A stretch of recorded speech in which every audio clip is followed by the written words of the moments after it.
Bonjour à toutes et à tous.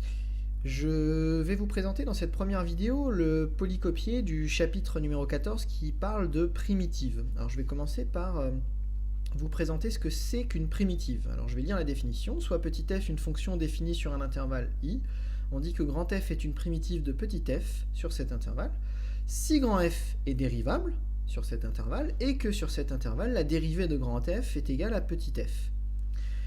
Cela veut dire que, en fait, une primitive de petit f, c'est une fonction, qu'on va noter grand F, dont la dérivée est égale à petit f. Deux exemples. Premier exemple, j'ai petit f qui vaut f de x égale 2x plus 1. Je cherche donc une fonction grand F, dont la dérivée est égale à 2x plus 1. Donc mon objectif, c'est de trouver une expression qui, lorsque je vais la dériver, va me donner 2x plus 1. Alors déjà, comment je vais obtenir 2x? Il suffit que je prenne x au carré. Vous savez très bien que la dérivée d'x au carré, c'est 2x. Donc là, x carré, si je le dérive, ça va me donner 2x. Ensuite, je cherche quelle expression va me donner comme dérivée 1. Il suffit que je prenne x. La dérivée de x, ça vaut 1. Voilà.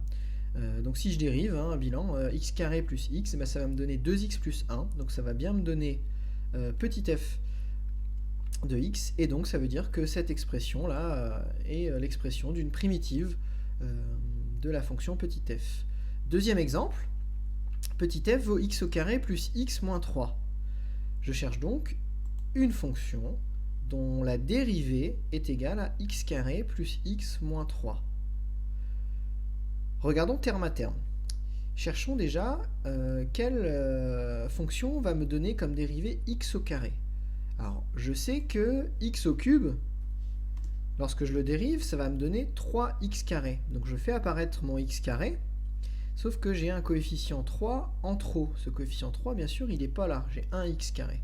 Donc je suis embêté. Je ne peux pas garder juste x au cube. Puisque en dérivant x au cube, ça va me donner 3x carré. Et pas x au carré comme je veux. Donc, comme je ne veux pas 3x carré, mais juste x au carré, je vais corriger ça en rajoutant tout simplement un tiers en facteur de x au cube.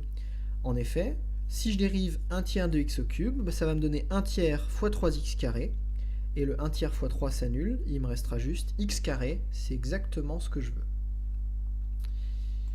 Deuxième partie de l'expression, c'est x. X, c'est je peux obtenir x en utilisant x carré. C'est-à-dire que si j'écris x carré, la dérivée, ça va me donner 2x. Donc je fais bien apparaître le x, sauf que j'ai un coefficient 2 en trop si je laisse ça. Et je vais corriger de la même façon en rajoutant 1 demi en facteur. Et vérifions, la dérivée de 1 demi de x carré, ça donne 1 demi fois 2x. 1 demi fois 2x, ça fait x. Et c'est exactement ce que je veux.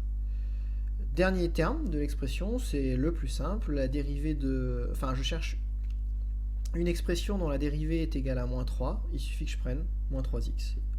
En effet, la dérivée de moins 3x, ça fait moins 3 fois 1, et donc moins 3. Voilà pour les deux premiers exemples. Ensuite, il y a une propriété, je vous laisserai lire la démonstration, qui dit que deux primitives d'une même fonction petit f diffèrent d'une constante, c'est-à-dire qu'à une constante près, toutes les primitives sont égales. En effet, si je reprends les exemples, le dernier exemple qu'on vient de voir, ici j'aurais pu rajouter n'importe quelle constante. Si je rajoute plus 7, ça va me donner une autre primitive de petit f, puisque en dérivant 7, ça me donne 0, donc ça ne va pas intervenir là dans la dérivée, dans l'expression de petit f. Voilà, donc je peux mettre plus 7, je peux mettre plus 5, je peux mettre moins 50, je peux rajouter n'importe quelle constante à une primitive, ça va me donner une autre primitive. Et donc ça veut dire que deux primitives diffèrent toujours d'une constante. À une constante près, deux primitives sont toujours égales. Voilà. Ça veut aussi dire que si une fonction petit f admet une primitive, elle en admet une infinité. Voilà, c'est la remarque qui est ici. Parce qu'il suffit, dès que j'ai trouvé une primitive, je peux rajouter n'importe quelle constante à cette primitive, ça m'en donne une autre de primitive. Donc il y en aura bien une infinité. À partir du moment où il en existe une, il y en aura forcément une infinité. Ensuite, le corollaire de cette propriété, c'est le suivant. un résultat qui va indiquer dans quel cas la primitive sera unique. Donc c'est dans le cas où en fait il y aura une condition initiale qui sera fixée sur cette primitive. Je lis le corollaire, soit f une fonction admettant des primitives, x0, y0 sont deux nombres réels, il va exister une unique primitive de petit f, alors elle s'appelle grand G ici, telle que grand G de x0 égale y0, c'est-à-dire que si on définit la valeur d'une image pour la primitive, cette primitive sera unique. Tout simplement parce que ça va nous donner une valeur unique pour la constante k qu'on peut rajouter à la fin. Traitons tout de suite l'exemple pour vous expliquer tout ça de manière plus précise et pour fixer les idées. Donc je cherche dans l'exemple une primitive de la fonction petit f qui a x associé donc moins 3x carré plus 2x moins 1, et je veux que cette primitive, elle vérifie cette condition supplémentaire. Grand f de 1 égale 2, donc l'image de 1 est égale à 2.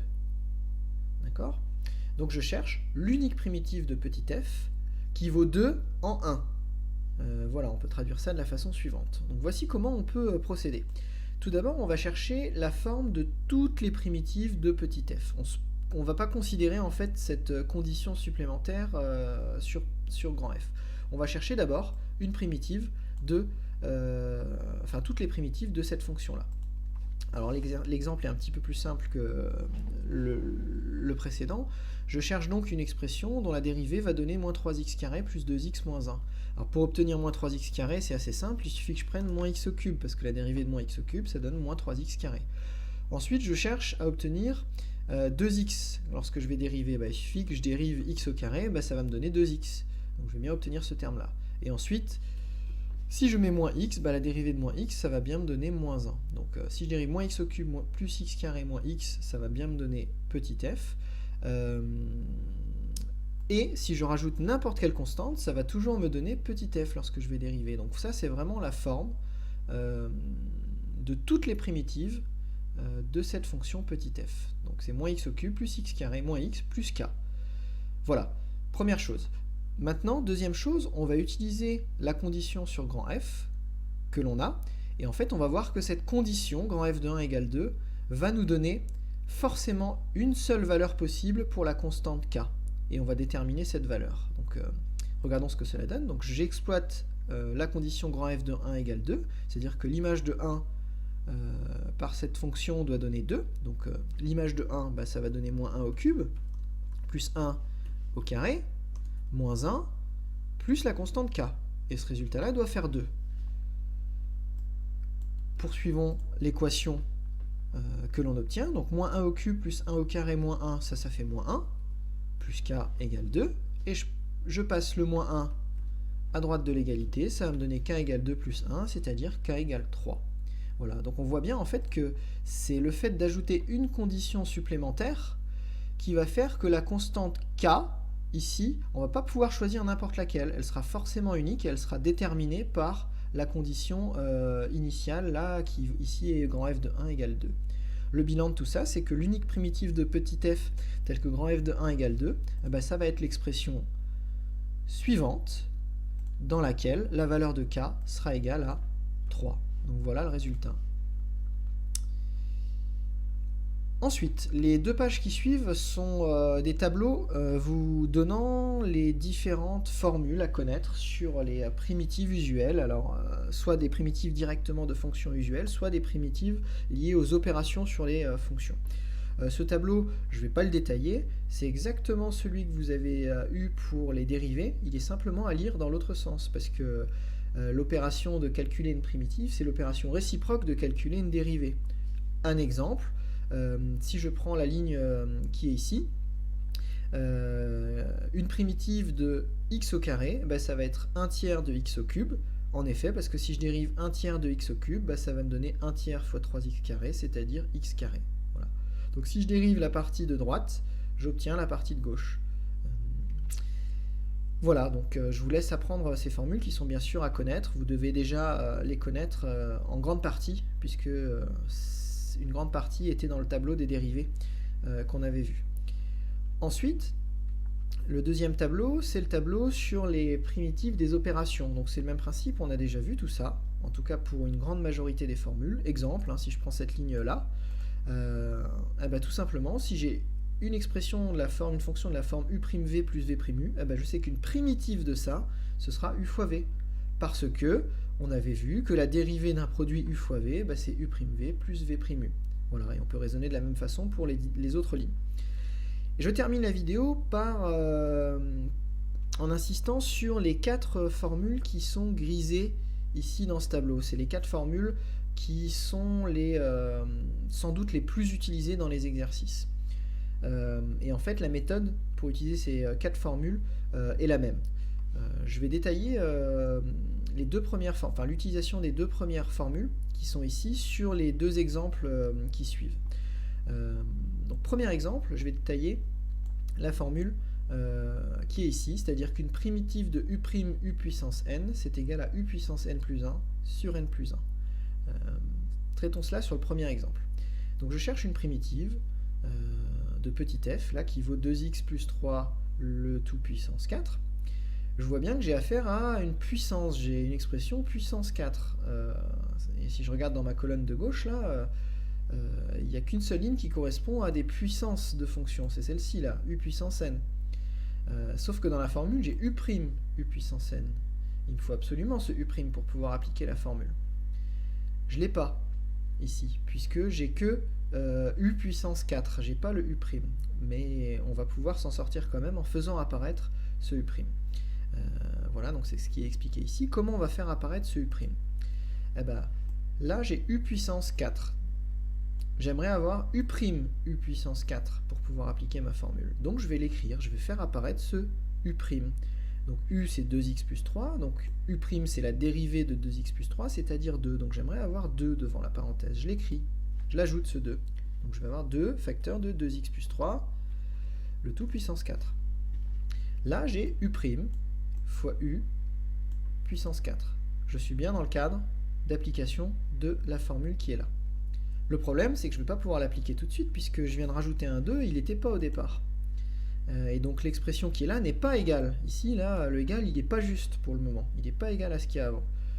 Mais je vais pouvoir rendre l'expression de droite égale à ce qu'il y a à celle de gauche, en rajoutant simplement, en faisant une petite correction là au niveau des coefficients, en rajoutant un coefficient 1/2 en facteur. En effet, 1/2 fois 2, ça fait 1, et je retrouve bien 1, qui était le coefficient devant la parenthèse au départ. Donc là, mon expression qui est ici est bien égale à f de x, petit f de x. Voilà, donc grâce à ça, je vais pouvoir appliquer la formule du tableau à la partie qui est là, u' u puissance 4. Le coefficient 1/2, je vais le laisser en facteur, hein, donc je vais avoir mon 1/2 en facteur. Et ensuite, je vais juste appliquer la formule, primitive de u' u puissance 4, si je regarde le tableau, primitive de u' u puissance 4, ça va être u puissance 4 plus 1 sur 4 plus 1, c'est-à-dire u puissance 5 sur 5.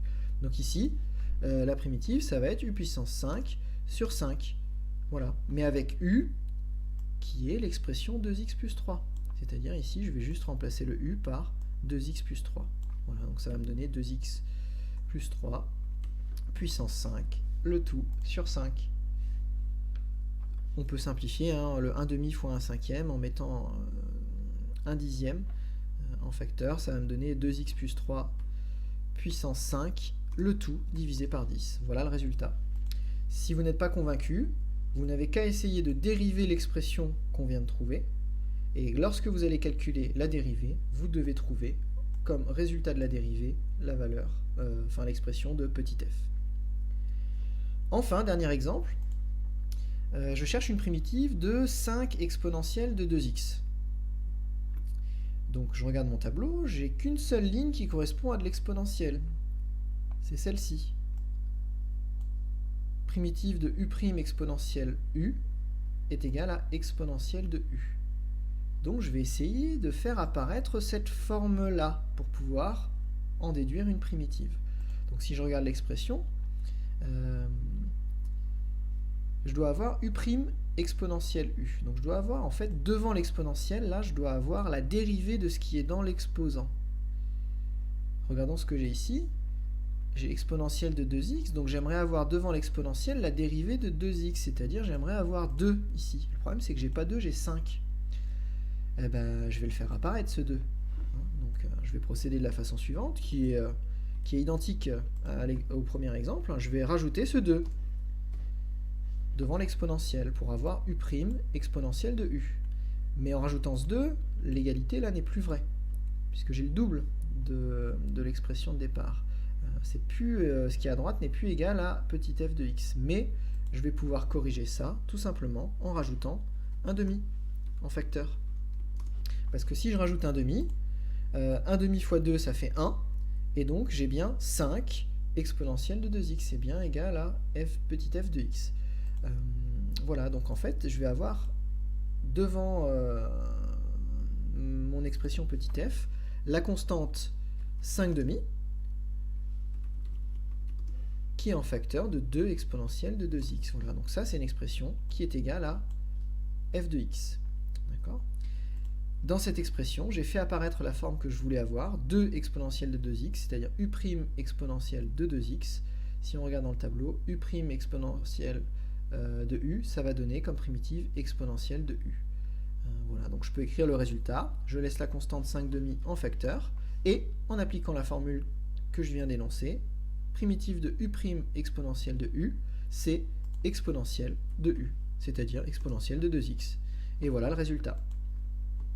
Pareil, vous pouvez vérifier, en dérivant cette expression, vous devez trouver 5 exponentielle de 2x, qui prouvera qu'on a trouvé une primitive correcte. Voilà pour tous ces exemples. Je vais aussi vous fournir d'autres vidéos que vous allez visionner, qui contiennent d'autres exemples. Voilà, donc prenez vraiment le temps de regarder ces vidéos. Si vous avez déjà compris, mettez peut-être les vidéos en pause et essayez de faire les calculs vous-même avant de regarder les réponses qui sont données à la suite de la vidéo. Voilà, et donc regardez tout ça, revisionnez la vidéo